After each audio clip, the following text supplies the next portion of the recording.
कि इंडिया अगर ना जो है वो हमें थप्पड़ मार मार के मार देगा, तो जरूरत क्या पंगा लेने की, मतलब उड़ना नहीं आता तो क्यों उड़ते हैं।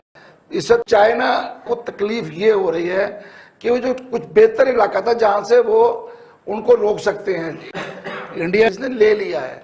पाकिस्तान सियाचिन से अपनी जगह वापस नहीं ले सका, लेकिन अनफॉर्चुनेटली हमें शदीद नुकसान के बाद कारगिल खाली करना पड़ा। चाइना के लिए बड़ा क्रिटिकल टाइम है। क्या इसका जो फॉल आउट होगा, कि रिटेलिएशन होगी, क्या वो अफोर्ड कर पाएंगे।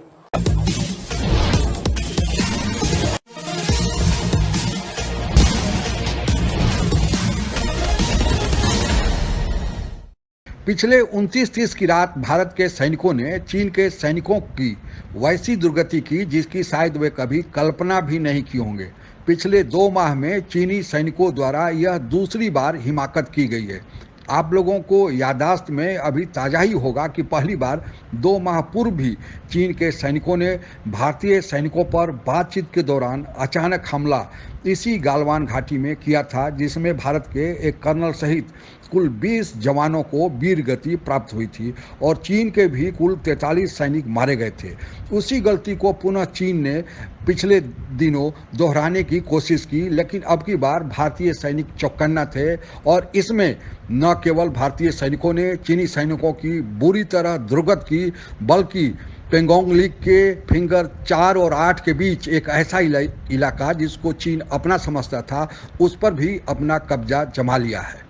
पाकिस्तान के टीवी चैनल पर चल रही इस पर चर्चा में इसी बात को रेखांकित किया जा रहा है कि जिस तरह पाकिस्तान के कब्जे वाले सियाचिन पर भारत ने कब्जा कर लिया और आज तक नहीं छोड़ा, उसी तरह भारत आज जो चीन की कब्जे वाली जमीन पर अपना दावा कर लिया और कब्जा जमा लिया, उसे अब कभी नहीं छोड़ेगा। आइए सुनते हैं आगे की परिचर्चा। लद्दाख के बॉर्डर कमांडर लेवल की कोई मीटिंग हो रही थी टेंशन को ईज करने के लिए। चाइना कि वो आया है, उसने लाइन ऑफ एक्चुअल कंट्रोल की वायलेशन की है, ये वहां पे क्लैश हो गया। ऐसा नहीं होना चाहिए, जंग नहीं होनी चाहिए जी। लेकिन इसकी नौबत क्यों आ रही है, ये दूसरा है। पहले क्लैश के अंदर तो बिल्कुल ही काम खराब हो गया था और अभी वहां पे असला इस्तेमाल नहीं हो रहा और ये हाथों की लड़ाई है जी। वहां पे जो कि दोनों अफवाज लड़ रही हैं चाइनीज, वो जो है इसमें बुरी तरह फ्लॉप और बेनकाब हुए। अच्छा रिजवान साहब देखें, टेंशन तो है, होता ये है, वो जो मैं सियाचिन में रहा हुआ हूँ, मैंने ऑपरेट किया है, कोई 1 साल हमने वो एरिया को मैं बड़ी अच्छी बखूबी जानता हूँ।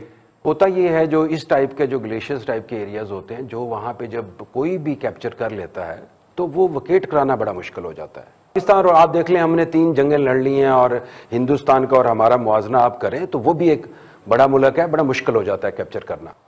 तो एग्जैक्टली मैं एक एग्जांपल ऐसे देता हूं, जिस तरीके से हिंदुस्तान ने हमारे साथ सियाचिन में किया था, फिर दोबारा हमें वो पोजीशंस लेनी बड़ी मुश्किल पड़ गई थी। हिंदुस्तान ने जो अचीव करना था वो कर लिया। चाइना के पास क्या ऑप्शंस हैं, पूरा निगोशिएट जो वो कर रहे थे डिप्लोमेटिक लेवल के ऊपर, मिलिट्री लेवल के ऊपर, जो वो ऑलमोस्ट नाकाम हो गए हैं। वो जो चाह रहे हैं कि जो स्टेटस को है उसको बरकरार रखा जाए।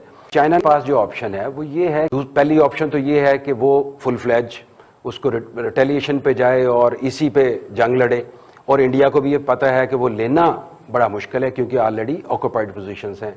दूसरी ऑप्शन इनके पास ये आ जाती है कि वो जो एरिया है, जो कम स्ट्रेंथन एरिया हैं हिंदुस्तान की तरफ से, जहाँ पे कम मिलिट्री की प्रेजेंस है, वहाँ पे कोई एडवेंचर करे। जो अगर आपको याद हो, जो CDS जो है हिंदुस्तान के जनरल बिपिन ने भी एक बताया था कि हम मिलिट्री वेंचर कर सकते हैं अगर ये स्टेटस को ना होता। तो अगर इन केस हिंदुस्तान की जहां लेस प्रेजेंस है वहां इन चाइना कोई मिस एडवेंचर करता है, लेकिन फिर दूसरी चीज उनके ज़हन में ये भी होनी चाहिए, वहां पे थिंक टैंक्स प्रिवेल करते हैं, वो ये भी सोचेंगे क्या इसका जो फॉल आउट होगा, कि रिटेलिएशन होगी, क्या वो अफोर्ड कर पाएंगे। चाइना के लिए बड़ा क्रिटिकल टाइम है और अगर वो ये इसका बदला लेते हैं यहीं पे इस प्रेजेंट एरिया में, वो नामुमकिन है क्योंकि मैंने आपको जोग्राफिकल एरिया की लोकेशंस और उसकी प्रॉब्लम बता दिए हैं कि जो डोमिनेंट प्लेसेस होती हैं उनको नहीं कर सकते, और जो दूसरा लेस ऑक्युपाइड एरियाज हैं वहां पे वो कर सकते हैं, लेकिन वो एक उसका जो फॉल आउट आएगा, जो चाइना इसको अफोर्ड कर सकेगा, वो एक बड़ा क्रिस्टल क्लियर है, जो मेरा नहीं। अच्छा होगा क्या, अभी देखें मेरे ख्याल के अंदर ये ऐसा ही चलता रहेगा, छोटी मोटी टेंशन हैं टैक्टिकल लेवल के ऊपर, ये चीज चीज चलती रह जाएगी, दोनों मुल्क अफोर्ड नहीं कर सकते। वैसे अपना चाइना के उनको फेस सेविंग भी चाहिए, पब्लिक जो है, एक उनकी पब्लिक और एक उनका मीडिया, वो उनको कंपनसेट करने के लिए, बताने के लिए कि हम कुछ करने जा रहे हैं, हम टॉलरेट नहीं करेंगे। इस तरीके से मोदी साहब की पर्सनैलिटी है, वो कुछ भी हो सकता है, लेकिन इस लेवल पे वो नहीं जाएंगे कि वो जंग पूरी फुल फ्लैज हो जाए। ठीक है, तो चाइना की ये भी तो कोशिश हो सकती है ना कि मैं मैक्सिमम स्पेस गेन कर लूं, कि उसके बाद अगर मुज़ाकरात हों भी ड्यूरिंग स्नोफॉल और दोनों साइडें अपनी अपनी पोजीशन पे दबक के बैठी हों, तो उस वक्त जो है वो मैं अपर हैंड पे मुज़ाकरात की टेबल पे जाऊं। ये इस तरह की भी तो कोई मूव हो सकती है। ऐसी मूव 2 दफा हो चुकी है, आपको याद होगा। इंडिया ने सियाचिन में की थी, पाकिस्तान ने कारगिल में की थी। ठीक है, पाकिस्तान सियाचिन से अपनी जगह वापस नहीं ले सका, लेकिन अनफॉर्चुनेटली हमें शदीद नुकसान के बाद कारगिल खाली करना पड़ा। हमारी हम वहां से वापस आ गए और हमने वो चीजें, वो जगह छोड़ दी जहां से इंडिया का हमने राब्ता सियाचिन के साथ बिल्कुल अपने सामने रखा हुआ था, और जब चाहे मर्जी किसी को रोक लेते आप, ऊपर कोई नहीं जा सकता। प्रॉपर प्लान अब तो ये साबित हो गया ना कि हमने जो कुछ किया था वो भी हमने अपने किया, अपने प्लानिंग के साथ ही था। नहीं बात नहीं, सप्लाई फिर आप सिक्योर करते हैं ना। पहले इंडिया ने हेलीज के जरिए सप्लाई सिक्योर की ना सर। नहीं, हेलीज के जरिए तो आप कभी भी कर सकते हैं। आप भी तो सियाचिन में क्या हो रहा है होते थे भाई। देखिए, सियाचिन के साथ उन्होंने वो ऐसी तरह पहुंचे थे जब बर्फबारी थी, और पाकिस्तान को सरप्राइज मिला था जब ऊपर वो पहुंच चुके थे। चाचू, हम तो नीचे रह गए चाचू, चंद एरोनॉटिकल माइल के ऊपर स्कर्दू मौजूद था। इंडियन एयरफोर्स जब वहां पे आके MiG-29 मार रही थी, तो हम क्यों नहीं अपने F-16 मार सके वहां पे? मेरा ख्याल है कि अगर आपको याद हो कि जब कारगिल हुआ है, तो उस दिन अगर आपको वो तकरीर याद हो शहबाज शरीफ साहब की, जो उन्हें लाहौर रेलवे स्टेशन पे फरमाई थी, आप और हम सारे कंटेनर के ऊपर बैठे हुए थे, सामने कंटेनर पे शहबाज साहब थे, और उन्होंने नारा लगाया था, और हमने भारत का एक तैयारा गिरा दिया कारगिल में। मेरा ख्याल है वो भूला नहीं होगा कोई। नहीं तो ये तो लेकिन उन्होंने वो भी तकरीबन जंग का स्टार्ट हो चुका था। छोड़ें ये इस बहस को। लेकिन इंडिया ने भी अब वहां तक अपना ग्रिप तो कर ली है, तो वो इतनी आसानी से वापस नहीं जाएगा। बिल्कुल ठीक है, वो पाकिस्तान नहीं। अब मुझे पता चला है इंडियन सबसे ज्यादा गालियां हमारे गेस्टों में से जिसको देते हैं वो चाचू है। कोई बात नहीं, मैं पाकिस्तानी हूं, मुझे उनकी गालियां कहा के कुछ होती है, कोई फर्क नहीं पड़ता। इंडिया चूंकि अपर हैंड पे है, इस वक्त चाइना को तकलीफ ये हो रही है कि वो जो कुछ बेहतर इलाका था जहां से वो उनको रोक सकते हैं, इंडिया ने ले लिया है।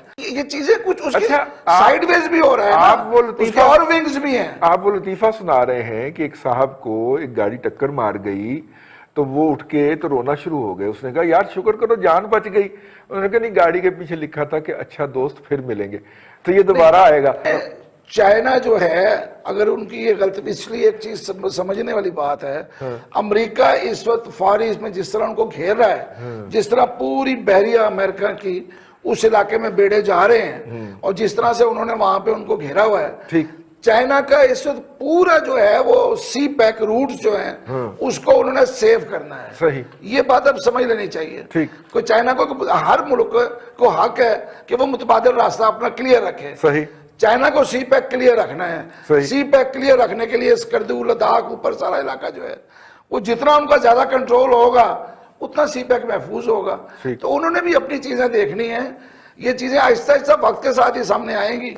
अभी तो लगता है कि पता नहीं कुछ ये कोई फैसिनेटेड चीजें हैं, लेकिन नजर आ रहा है कि सब जुड़ा हुआ है आपस में, पूरा इलाका, पाकिस्तान, इंडिया, चाइना, ये ऊपर से तो आप नक्शे में देखें तो बिल्कुल करीब है सारा कुछ। भट्टी साहब को ये उसको वो पंगा लेना बहुत भारी पड़ गया। उनका ख्याल ये था कि हम रूटीन में जाएंगे, 2-4 गोले वो हाथ पर ला मारेंगे, इंडिया अगर दबक के पीछे हो जाएगा। इंडिया अगर देखें जी सुपर पावर है, 3 महीने से स्टैंड ऑफ जारी है। 3 महीने से उन्हें पता है जी कि इंडिया अगर ना जो है वो हमें थप्पड़ मार मार के मार देगा, तो जरूरत क्या पंगा लेने की, मतलब उड़ना नहीं आता तो क्यों उड़ते हैं। चीन को ये भ्रांति है कि भारत एक छोटा सा देश है फिलीपीन जैसा, जो कि दादागिरी सह लेगा, धक्के खा के चुपचाप सिमट के कोने में बैठ जाएगा। तो ये भारी भूल है चीन की। ये 1962 का भारत नहीं है। चीन की नीति हमेशा से ही विस्तारवाद की रही है। पहले वह कर्जा देकर छोटे छोटे देशों को अपना आर्थिक गुलाम बना लेता है और आज पाकिस्तान भी आर्थिक गुलाम बनने जा रहा है। दूसरा, छोटे छोटे देशों को जिसमें फिलीपींस, वियतनाम, कम्बोडिया आदि शामिल है, धमकी देकर उनके समुद्री क्षेत्र पर अपना कब्जा कर लिया है। पर उसके इस नीति के कारण उस क्षेत्र के सारे देश एक जगह गोलबंद होकर चीन के इस विस्तारवादी नीति का विरोध करना शुरू कर दिए हैं और अब उनको क्वाड का समर्थन भी मिलने लगा है। आप लोगों को ज्ञात ही होगा कि क्वाड में भारत सहित अमेरिका, जापान, ऑस्ट्रेलिया आदि देश शामिल हैं। उनका समर्थन मिल जाने के कारण क्वाड के देशों ने उसके पड़ोसी देशों के साथ मिलकर चीन को साउथ चाइना सी में घेराबंदी पूरी कर ली है। आप लोगों को ज्ञात ही होगा कि साउथ चाइना सी से ही होकर विश्व के अन्य देशों में सामान चीन का जाता है। चीन को अंदेशा था कि भविष्य में उसकी घेराबंदी साउथ चाइना सी में हो सकती है और जिसके कारण उसके यहाँ से माल का आवाजाही रोका जा सकता है। इसके लिए चीन ने एक वैकल्पिक रास्ते का तलाश किया और पाकिस्तान से सीपैक का समझौता किया।